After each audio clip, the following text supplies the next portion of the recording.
السلام علیکم ورحمۃ اللہ وبرکاتہ۔ امید ہے آپ تمام احباب بخیر و عافیت ہوں گے۔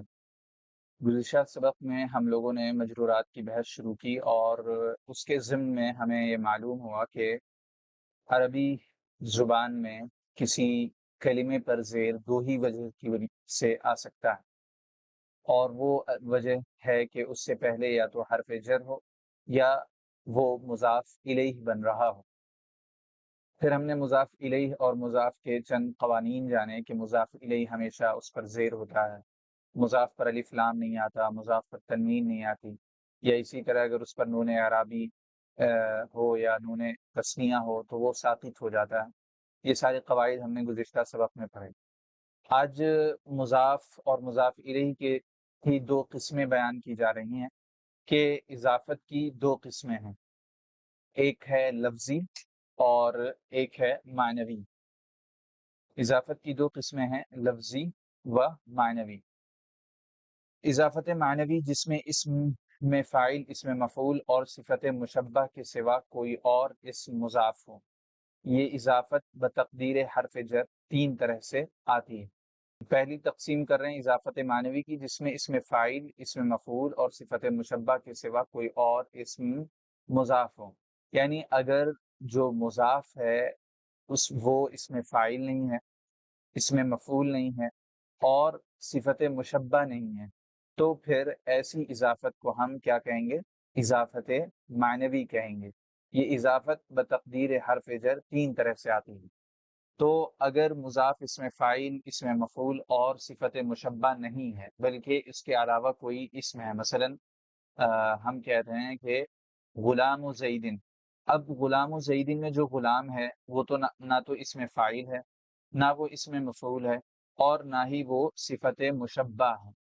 تو جب مضاف ان تینوں سے خالی ہو تو مضاف اور مضاف الیہ کے درمیان کوئی حرف جر ہوگا جسے ہم پوشیدہ مانتے ہیں۔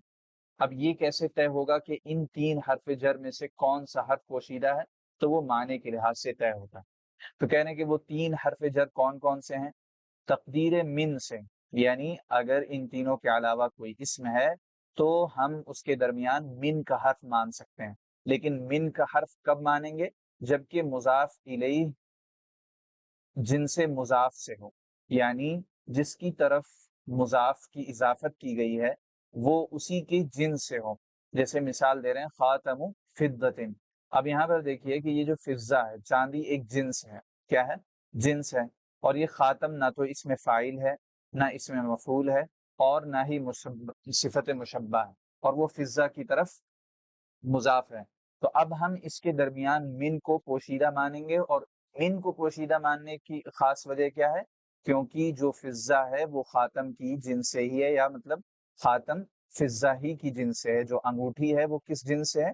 چاندی کی ہے۔ ہم اسی طرح کہہ سکتے ہیں باب حدید، لوہے کا دروازہ۔ تو اب یہ جو باب ہے یہ کس کی جنس سے ہے؟ حدید کی جنس سے ہے، لہٰذا یہاں پر ہم کون سا حرف پوشیدہ مانیں گے؟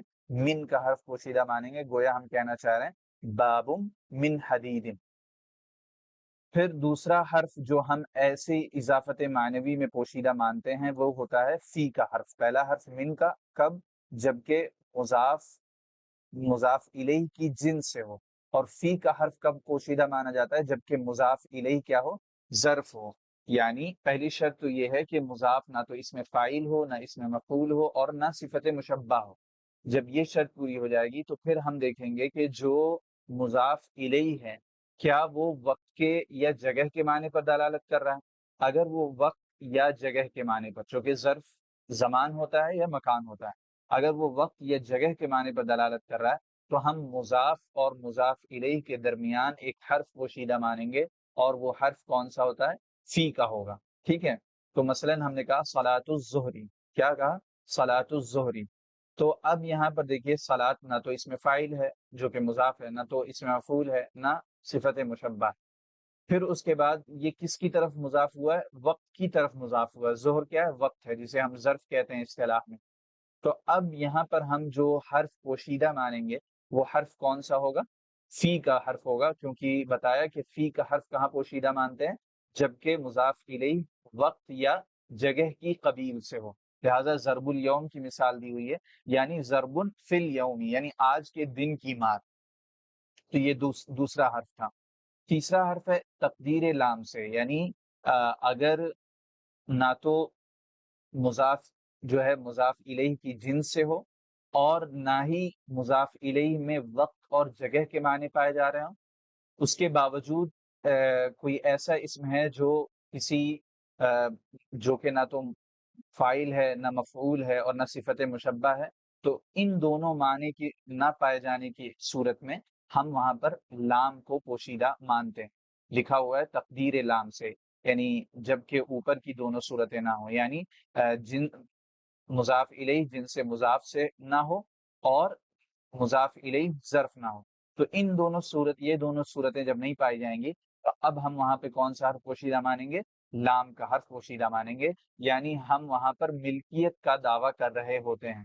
جیسے ہم کہتے ہیں کتابو زیدن، ٹھیک ہے، کتابو زیدن. تو یہاں پر دیکھیے زید جو کہ مضاف الیہ ہے وہ ظرف نہیں ہے، یعنی اس میں وقت کا بھی معنی نہیں ہے اور زمانے مکان کا بھی معنی نہیں. تو یہاں پر ہم فی کو پوشیدہ نہیں مان سکتے. اسی طرح جو کتاب ہے وہ زید کی جنس سے نہیں ہے، لہٰذا یہاں پر ہم من کو پوشیدہ نہیں مان سکتے. تو اب ہم تیسرا حرف بچتا ہے، اسے ہم پوشیدہ مانیں گے، اور ہم کہیں گے کہ یہ یہاں پر لام پوشیدہ ہے، اور لام ملکیت کو بتاتا ہے. لہٰذا اگر ہم اس کو یعنی مضاف مضاف الیہ کی ترکیب کو اوپن کریں گے تو نکل کر کے آئے گا کتاب لزید. تو معلوم ہوا کہ اضافت معنوی کسے کہتے ہیں؟ جبکہ جو مضاف ہے وہ اس میں فاعل نہ ہو، اس میں مفعول نہ ہو، صفت مشبہ نہ ہو. تو یہ پہلے چیز آپ کو چیک کرنی ہے، یہ طے کرنے کے لیے کہ کوئی اضافت معنوی ہے یا نہیں ہے. جب یہ چیک کر لیا آپ نے کہ مضاف کیا ہے اور مضاف ان تینوں میں سے کوئی بھی نہیں ہے، تو اب اگر آپ کو یہ طے کرنا ہے کہ ان کے درمیان ہمیں کون سا حرف پوشیدہ ماننا ہے، تو اب آپ کو دیکھنا ہوگا سب سے پہلی چیز کہ کیا مضاف الیہ کی جنس سے ہے. اگر جنس سے ہے تو من کو پوشیدہ مانتے ہیں. اگر مضاف الیہ میں زمانے کا یا مکان کا معنی پایا جا رہا ہے تو پھر ہم وہاں پر فی کا معنی پوشیدہ مانتے ہیں. اور اگر یہ دونوں مفہوم نہیں ہے تو وہاں پر ملکیت کے معنی ہوتے ہیں، اور ملکیت کے معنی کو بتانے کے لیے لام حرف جر آتا ہے، جیسے کہ آپ نے کی مثال دی کتاب لزید. اب کہہ رہے ہیں کہ اضافت معنوی کا فائدہ کیا ہے؟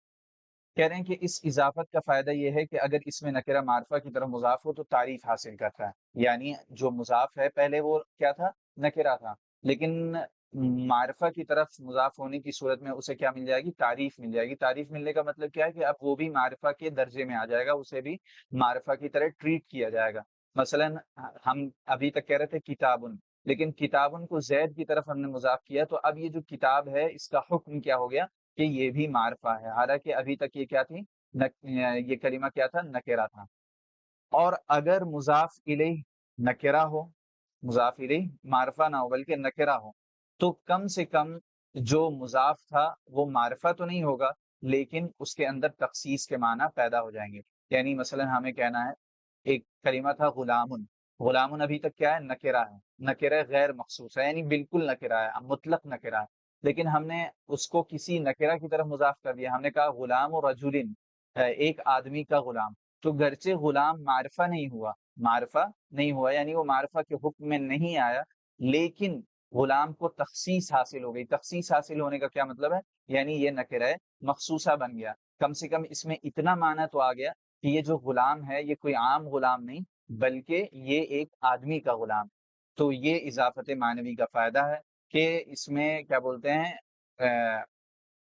ایک چیز جو کہ نکرہ تھی وہ معرفہ بن جاتی ہے اگر معرفہ کی طرف مضاف ہوئی ہو، اور ایک چیز اگر نکرہ کی طرف مضاف ہوئی ہے تو گرچہ اس میں معرفہ کے معنی پیدا نہیں ہوتے لیکن اس میں تخصیص کے معنی پیدا ہو جاتے ہیں. اسی وجہ سے اسے اضافت معنوی کہتے ہیں، کیونکہ اس کا جو فائدہ ہوتا ہے وہ معنی کا فائدہ ہوتا ہے. کیا ہوتا ہے؟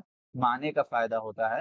اور وہ معنی کا فائدہ کیا ہے کہ ایک چیز جو نکرہ تھی، مفہوم میں نکرہ دکھ رہی تھی، اب وہ معرفہ ہو جاتی ہے. ایک چیز جو نکرہ مطلق تھی اب وہ نکرہ مخصوصہ ہو جاتی ہے. نکرہ مخصوصہ کب ہوتی ہے؟ جبکہ وہ نکرہ کی طرف مضاف ہوتی ہے.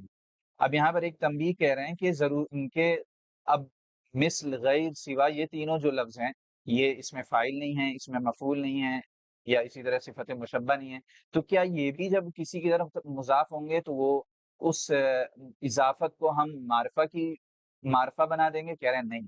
اور ان کے اشباہ نیچے دیے ہوئے ہیں جنہیں ہم کلمات ابہام کہتے ہیں، جیسے شب، سوا وغیرہ، تو اس کے مضاف ہونے سے تعریف یا تخصیص حاصل نہیں ہوتی۔ جیسے مثال دیے مررت برجل غیر زید، تو اب یہ جو غیر مضاف ہو رہا ہے زید کی طرف، تو اب یہ غیر معرفہ نہیں بن جائے گا، نہ ہی اگر مثل ہوتا تو مثل معرفہ نہیں بن جائے گا، بلکہ اس کی حیثیت وہی نکرہ کی رہے گی۔ ٹھیک ہے، یہ تھا آج کا ہمارا سبق، جس میں ہم نے جانا کہ اضافت معنوی کسے کہتے ہیں، اضافت معنوی کب ہوتی ہے، اور وہ تب ہوتی ہے جبکہ مضاف اس میں فاعل، اس میں مفعول یا صفت مشبہ نہ ہو۔ اور اسی طرح ہم نے جانا کہ کب ہم من کو پوشیدہ مانتے ہیں، کب فی کو پوشیدہ مانتے ہیں، اور کب لام کو پوشیدہ مانتے ہیں۔ اور اضافت معنوی کو اضافت معنوی کہنے کی وجہ کیا ہے؟ کیونکہ اس میں جو فائدہ حاصل ہوتا ہے وہ معنوی لحاظ سے ہوتا ہے، اس وجہ سے اسے اضافت معنوی کہتے ہیں۔ آئندہ کل ہم اضافت لفظی پڑھیں گے۔ مغرب کی اذان ہو چکی ہے، انشاءاللہ ملتے ہیں اگلی ویڈیو میں۔ السلام علیکم ورحمۃ اللہ۔